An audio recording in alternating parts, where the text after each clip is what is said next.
क्या आप अपने जीवन के हालात से निराश हैं? क्या आप सोचते हैं कि भाग्य आपके हाथों में नहीं है? क्या आप यह जानना चाहते हैं कि अपनी सफलता और खुशी के निर्माता कैसे बने? अगर हां, तो जेम्स एलन की किताब एज अ मैन थिंकेथ आपके लिए ही लिखी गई है। यह आपको सिखाएगी कि आप अपने विचारों के माध्यम से अपना जीवन कैसे बदल सकते हैं। कभी कभी ऐसा लगता है कि हमारी जिंदगी एक टूटे हुए जहाज की तरह है जो लहरों के थपेड़ों में इधर उधर बहती रहती है। हम परिस्थितियों के दास बनकर जीते हैं, ये सोचते हुए कि हमारे पास कोई विकल्प नहीं है। लेकिन क्या होगा अगर मैं आपको बताऊं कि आप अपनी वास्तविकता के रचयिता हैं? जेम्स एलन की किताब एज ए मैन थिंकेथ इसी विचार पर आधारित है। यह किताब आपको सिखाएगी कि आपके विचार ही आपके जीवन को आकार देते हैं और आप सकारात्मक सोच के जरिए अपनी सफलता और खुशी का मार्ग प्रशस्त कर सकते हैं। आज हम बात करेंगे किताब जिसका नाम है एज अ मैन थिंकेथ, जिसे जेम्स एलन ने लिखा है। जेम्स एक ब्रिटिश दार्शनिक, फिलोसॉफिकल लेखक थे जो अपनी प्रेरणादायक पुस्तकें और कविता के लिए बहुत प्रसिद्ध थे। ये किताब 1903 में प्रकाशित हुई थी। इस किताब में एलन ने ख्याल की ताकत को समझाया है, साथ ही उसके इस्तेमाल को भी सिखाया है।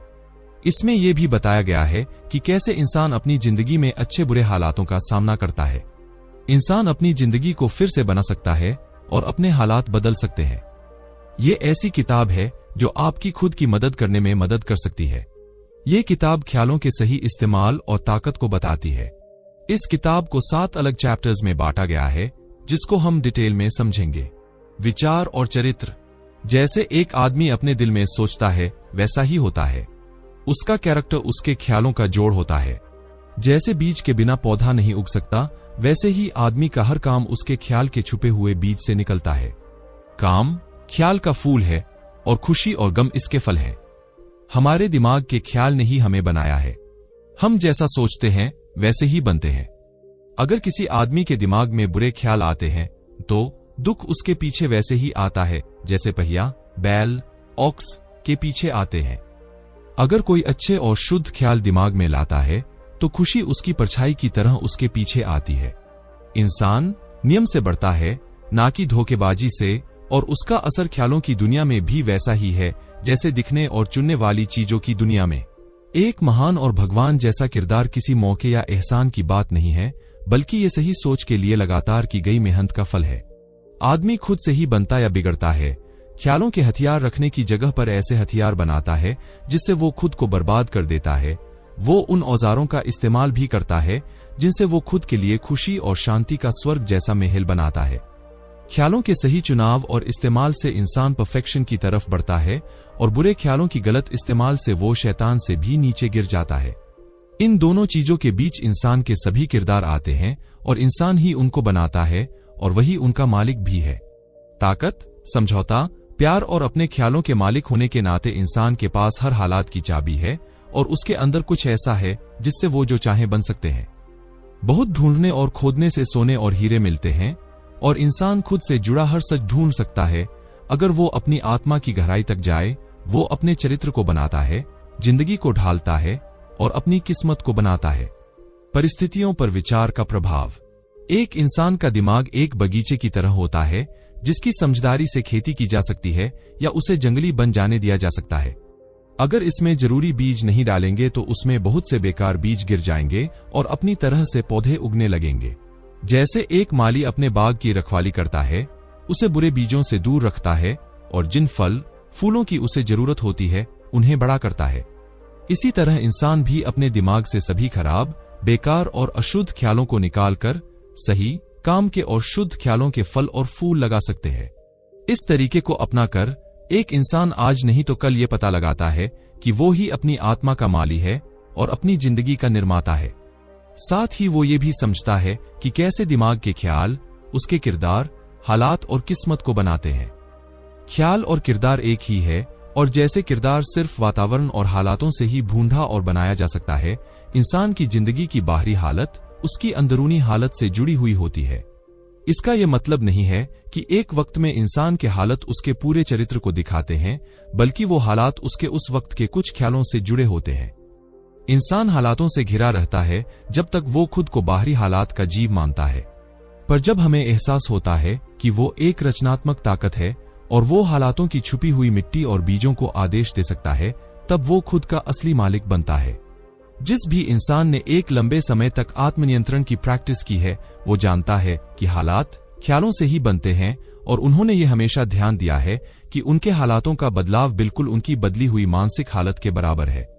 हर ख्याल का बीज जो दिमाग में डाला जाता है और वहीं अपनी जड़ें फैलाता है, वो खुद ही मौके और हालात बनाते हैं। अच्छे ख्यालों से अच्छा फल मिलता है, बुरे ख्यालों से बुरा फल मिलता है, और इंसान अपनी इस फसल से खुशी और दुख दोनों सीखता है। कोई भी इंसान किस्मत और हालातों के अत्याचार से नहीं, अपने विचारों और इच्छाओं के ख्यालों के आधार पर जेल जाता है। और कोई शुद्ध दिमाग का इंसान अचानक किसी बाहरी दबाव की परेशानी से जुर्म नहीं करता, बल्कि अपराधी विचार चुपचाप दिल में पंपते रहते हैं और मौका मिलते ही अपनी ताकत दिखाते हैं। हालात इंसान को नहीं बनाते, वो उसे खुद से मिलते हैं। आदमी वो आकर्षित नहीं करते हैं जो वो चाहते हैं, बल्कि वो जो खुद है। उनके हौसले और महत्वाकांक्षा हर कदम पर नाकाम हो जाती है, पर उनके अंदरूनी ख्याल और इच्छा खुद ही बढ़ती रहती है, चाहे वो अच्छी हो या बुरी। मर्द अपने हालातों को सुधारने के लिए उत्सुक रहते हैं, पर खुद को सुधारना नहीं चाहते, इसलिए वो बंधे रहते हैं। जो आदमी खुद को सजा देने से नहीं सिकुड़ता है, वो कभी भी उस चीज को पाने में फेल नहीं हो सकता है जिस पर उसका दिल आता है। यहां तक कि जो इंसान जिसका मकसद सिर्फ दौलत कमाना है, उसे बहुत से बलिदान देने के लिए तैयार रहना चाहिए। एक आदमी है जो बदकिस्मती से बेहद गरीब है। वो अपनी पास और घर की सुविधा में सुधार के लिए बहुत परेशान है, फिर भी वो हमेशा अपने काम से किनारा कर लेता है और ऐसा सोचता है कि वो अपने मालिक को धोखा दे सकता है क्योंकि उसकी पगार कम है। ऐसा इंसान एक सीधी सी बात नहीं समझता है जो कि असली सफलता का सिद्धांत है, और ना ही अपनी बदकिस्मती से बाहर निकलने के लिए तैयार है, बल्कि इस तरह के गलत ख्यालों से खुद को और गहरी बदकिस्मती की तरफ ले जाता है। एक अमीर आदमी है जो अपने लालच की वजह से एक दर्दभरी और लगातार बढ़ने वाली बीमारी का शिकार है। वो उससे छुटकारा पाने के लिए बहुत सा पैसा भी देने के लिए तैयार है, पर वो अपनी लालची इच्छाओं का बलिदान नहीं देगा। ऐसा इंसान स्वस्थ होने के लायक नहीं है, क्योंकि उसने एक स्वस्थ जीवन का पहला सिद्धांत नहीं सीखा है। यहाँ एक मालिक है जो धोखे से मजदूरी देने से बचना चाहता है ताकि वो ज्यादा मुनाफा कमा सके, और अपने मजदूरों की दिहाड़ी भी कम कर देता है। ऐसा आदमी भी सफलता पाने के लायक नहीं है, और जब वो नाम और पैसे से कंगाल हो जाता है तो वो हालातों को जिम्मेदार मानते हैं, ये समझे बिना कि उसकी ऐसी हालत का वो खुद जिम्मेदार है। हालात बहुत उलझे हुए हैं, ख्यालों की जड़ बहुत गहरी है, और खुशियों की हालात हर इंसान के साथ बदलती रहती है। इसमें आदमी की पूरी आत्मा की हालत उसकी जिंदगी के बाहरी पहलू से नहीं पता लगाई जा सकती है। एक आदमी को कई बार ईमानदार होकर भी दुख का सामना करना पड़ सकता है, और एक आदमी बेईमान होकर भी कई बार दौलत कमा सकता है, पर अक्सर ये माना जाता है कि एक आदमी अपनी ईमानदारी की वजह से फेल होता है और दूसरे लोग उसकी बेईमानी से सफल होते हैं, जिससे ये पता चलता है कि बेईमान आदमी लगभग पूरी तरह बेहस्त है और ईमानदार इंसान अच्छा है। गहरे ज्ञान और खुले अनुभव की रोशनी डालने से इस तरह का फैसला गलत पाया जाता है। बेईमान इंसान में ऐसी कुछ खूबियां हो सकती है जो औरों में ना हो, और ईमानदार इंसान में ऐसी बुराइयां हो सकती है जो दूसरों में ना हो। ईमानदार इंसान अपने ईमानदार ख्यालों और कामों के अच्छे नतीजे रिजल्ट्स पाता है। इसी तरह बेईमान इंसान भी अपनी खुशियां और गम पाता है। अच्छे काम और ख्यालों से कभी बुरे नतीजे नहीं मिल सकते हैं, और बुरे काम और ख्यालों से कभी अच्छे नतीजे नहीं मिल सकते हैं। दुख हमेशा गलत ख्याल का असर होता है। दुख का सही इस्तेमाल है बेकार और अशुद्ध को खत्म कर देना। जो इंसान शुद्ध है, दुख उसके लिए खत्म हो जाता है। एक आदमी जब तक सही नहीं रह सकता है जब तक कि वो खुश, स्वस्थ और सफल ना हो, और खुशियां, स्वास्थ्य और सुरक्षा एक आदमी की अंदरूनी और बाहरी सराउंडिंग के संतुलन का परिणाम होती है। एक आदमी सोचता है कि ख्याल को राज रखा जा सकता है, पर ऐसा नहीं है।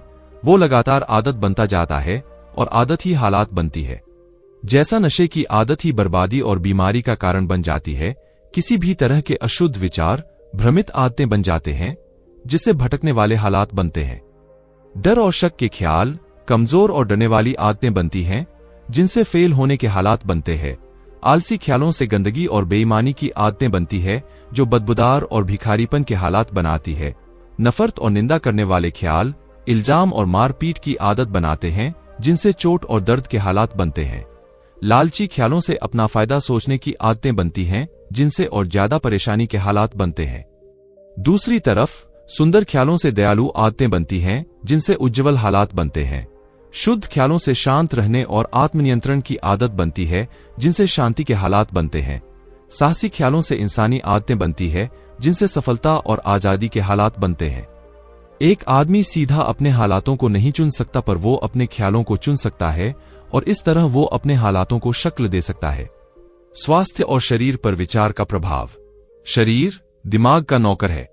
वो दिमाग के काम को पूरा करता है, चाहे वो जानकर चुने गए हो या अपने आप बने हो। बुरे ख्यालों से शरीर तेजी से खराब और बीमार होता है।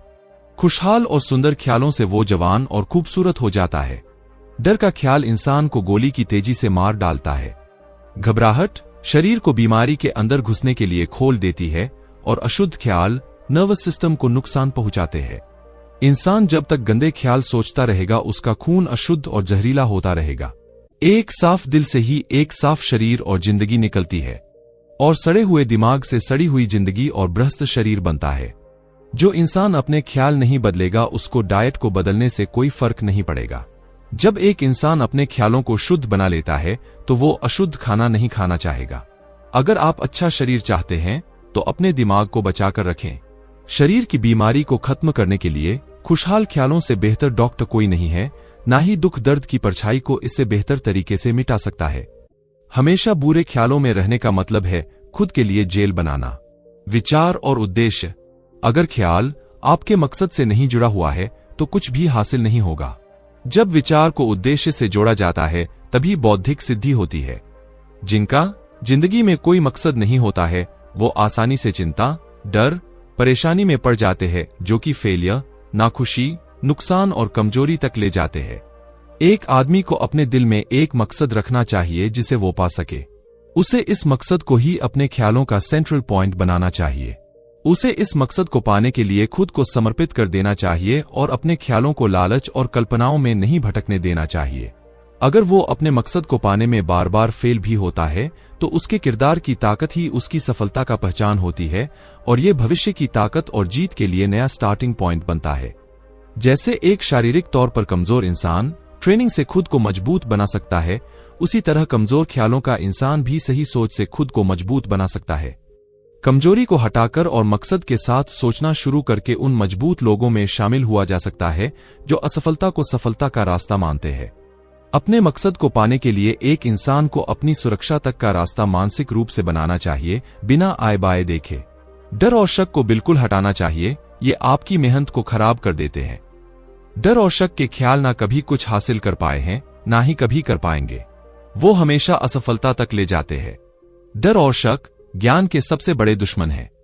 जो शक और डर को जीत लेता है, वो असफलता को भी जीत लेता है। उपलब्धि में विचार कारक, थॉट फैक्टर। जो भी इंसान हासिल करता है या जो भी हासिल नहीं कर पाता है, वो उसके खुद के ख्यालों का सीधा परिणाम होता है। एक इंसान की कमजोरी या ताकत, शुद्धता या अशुद्धता उसकी खुद की है, ना कि किसी और की, और वो खुद ही बदले जा सकते हैं, ना कि किसी और से। उसके सुख दुख सब उसी से निकले हैं। वो जैसा सोचता है वो वैसा ही है, और जैसा वो सोचेगा वैसा ही रहेगा। एक मजबूत इंसान कभी किसी कमजोर की मदद नहीं कर सकता है, अगर कमजोर मदद नहीं लेना चाहेगा, और एक कमजोर इंसान को भी खुद की मेहनत से मजबूत बनना चाहिए और वो ताकत बनानी चाहिए जो वो दूसरों में देखता है। जिसने कमजोरी को जीत लिया है और सभी लालची ख्यालों को दूर कर दिया है, वही ऊपर उठ सकता है, जीत सकता है और हासिल कर सकता है। वो कमजोर सिर्फ तब रह सकता है जब वो अपने ख्यालों को ऊपर नहीं उठाता है। सफल होने के लिए उसे अपने लालच का बलिदान देना पड़ता है। बिना अपने ख्यालों पर काबू पाए वो बड़ी जिम्मेदारियों पर काबू पाने लायक नहीं होगा। वो जैसे ख्याल चुनेगा वही तक सीमित रहेगा। ये दुनिया लालचियों और बेईमानों का साथ नहीं देती है, बल्कि ये ईमानदारों की मदद करती है। सही ख्याल से पाई गई जीत निगरानी से ही बनाई रखी जा सकती है। बहुत से लोग सफलता मिलने के बाद असफलता की तरफ वापस जाने लगते हैं। जिसे कम पाना है उसे कम, जिसको बहुत ज्यादा हासिल करना है तो उसे बलिदान भी बड़ा देना पड़ता है। दर्शन, विजन्स और आदर्श, आइडियल्स, सपने देखने वाले ही दुनिया के रक्षक हैं। जैसे दिखाई देने वाली दुनिया अनदेखी चीजों से चलती है, वैसे ही आदमी अपने सभी चीजों से, पापों से बचा हुआ अपने सपनों के खूबसूरत नजारे से फलता है। इंसानियत अपने सपने देखने वालों को नहीं भूल सकती है। वो उनके आदर्शों को फीका पड़ने और मरने नहीं देंगे। वो उन्हीं में जिंदा है। वो उस असलियत को जानती है जो वो एक दिन देखेगी और जानेगी। संगीतकार, मूर्तिकार, चित्रकार, कवि, ऋषि, ये सब दुनिया के बाद की दुनिया, स्वर्ग के निर्माता है। दुनिया सुंदर है क्योंकि ये लोग जिए हैं। उनके बिना इंसानियत की मेहनत बर्बाद हो जाती। जो खूबसूरत नजरिए को सराहता है और अपने दिल में रखता है, एक दिन उसका एहसास करता है। कोलंबस ने एक अलग दुनिया के नजरिए को सराहा और उसे ढूंढ लिया, ने अंदरूनी खूबसूरती और शांति का नजरिया रखा और उन्होंने उसे पा लिया। अपनी नजरियों को सराहे, अपने आदर्शों को सराहे। जो संगीत आपके दिल में घूम सकता है, जो खूबसूरती आपके दिमाग में बनती है, उसे सराहे। अगर आप इनसे सच्चे बनेंगे तो आपकी दुनिया बनेगी। जो सोचते नहीं हैं और अनजान होते हैं, वो चीजों के सिर्फ असर को देखते हैं, चीजों को नहीं, और वही किस्मत और मौके की बात करते हैं। एक इंसान को अमीर होता हुआ देखकर वो कहते हैं, ये कितना किस्मत वाला है। किसी को बौद्धिक बनता हुआ देखकर बोलते हैं कि वो कितना एहसानमंद है। वो उनकी कोशिश, असफलताओं और संघर्ष को नहीं देखते जो लोगों ने किया है, ना ही उन्हें उनके बलिदान का पता है। वो अंधेरे और दिल के दर्द को नहीं देखते हैं, बल्कि सिर्फ रोशनी और खुशी को देखते हैं और उसे किस्मत बोलते हैं। वो कठिन सफर को नहीं देखते हैं, सिर्फ खूबसूरत मंजिल को देखते हैं और उसे भाग्य बोलते हैं। जैसा नजरिया आप अपने दिमाग में रखोगे, जैसा आदर्श अपने दिल में बसाओगे, उसी से आपकी जिंदगी बनेगी, वहीं आप बनेंगे। शांति, सेरेनिटी। दिमाग की शांति ज्ञान के सुंदर रत्नों में से एक है। ये आत्मसंयम के लिए लंबे और शांत मेहनत का फल है। इसका होना पके हुए अनुभव को दिखाता है। एक शांत आदमी जानता है कि खुद को कैसे संभालना है। वो जानता है कि खुद को दूसरे के अनुकूल कैसे बनाए। एक आदमी जितना शांत होगा, उसकी सफलता उतनी ही बड़ी होगी। एक आम व्यापारी भी अपने बिजनेस को सफल बना सकता है अगर वो सेल्फ कंट्रोल को बढ़ा ले। मजबूत और शांत आदमी को हमेशा प्यार किया जाता है। वो एक प्यासी जमीन पर छाव देने वाले पेड़ की तरह होता है या तूफान में पनाह देने वाले पत्थर की तरह। किताब एज ए मैन थिंकेथ का समापन इस बात पर जोर देता है कि सफलता और खुशी के साथ साथ जीवन में शांति भी अत्यंत महत्वपूर्ण है। बाहरी परिस्थितियों को नियंत्रित करना मुश्किल है, लेकिन हम अपने विचारों को नियंत्रित कर सकते हैं। सकारात्मक सोच के माध्यम से हम अपने मन की शांति पा सकते हैं और जीवन की चुनौतियों का सामना शांतचित्त होकर कर सकते हैं। अंतर्मन की शक्ति, the power of inner peace. James Allen का मानना है कि आंतरिक शांति ही सच्ची खुशी की कुंजी है। बाहरी परिस्थितियां चाहे कैसी भी हों, अगर हमारा मन शांत है तो हम कठिनाइयों का सामना कर सकते हैं और खुश रह सकते हैं। निरंतर सुधार, कंटिन्यूअस इंप्रूवमेंट। किताब यह भी बताती है कि सकारात्मक सोच एक सतत प्रक्रिया है। हमें लगातार अपने विचारों पर ध्यान देना चाहिए और नकारात्मक विचारों को दूर भगाना चाहिए। यह अभ्यास के साथ आसान होता जाता है और अंततः एक सकारात्मक दृष्टिकोण जीवन का हमारा स्थायी स्वभाव बन जाता है। एज ए मैन थिंकेथ का अंतिम संदेश यह है कि हम अपने विचारों के स्वामी हैं और हमारे विचार ही हमारे जीवन का निर्माण करते हैं। सकारात्मक सोच के माध्यम से हम सफलता, खुशी और शांति प्राप्त कर सकते हैं। यह एक सरल लेकिन शक्तिशाली संदेश है जो हर किसी के जीवन में सकारात्मक परिवर्तन ला सकता है। दोस्तों, आपको ये बुक कैसी लगी और आप कौन सी बुक सुनना चाहेंगे, हमें कमेंट में जरूर बताएं। धन्यवाद।